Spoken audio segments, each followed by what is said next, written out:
So last Friday, my friends decided it was time to elevate our usual hangouts, which typically involve ordering pizza and arguing about which Mario Kart character would survive the longest in a zombie apocalypse.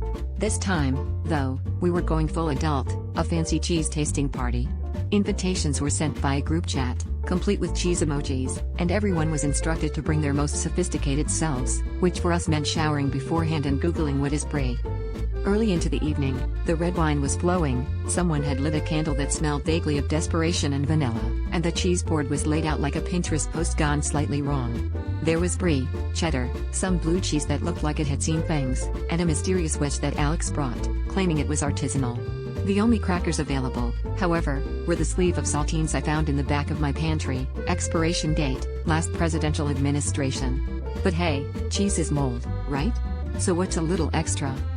As we began tasting, someone suggested we try pairing each cheese with a life question, to really get the conversation going.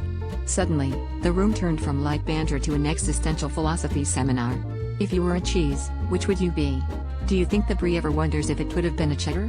By the time we reached the blue cheese, we'd all confessed our greatest fears, questioned our career choices, and determined that the only thing sharper than the aged Gouda was the sting of realizing none of us had a 5-year plan.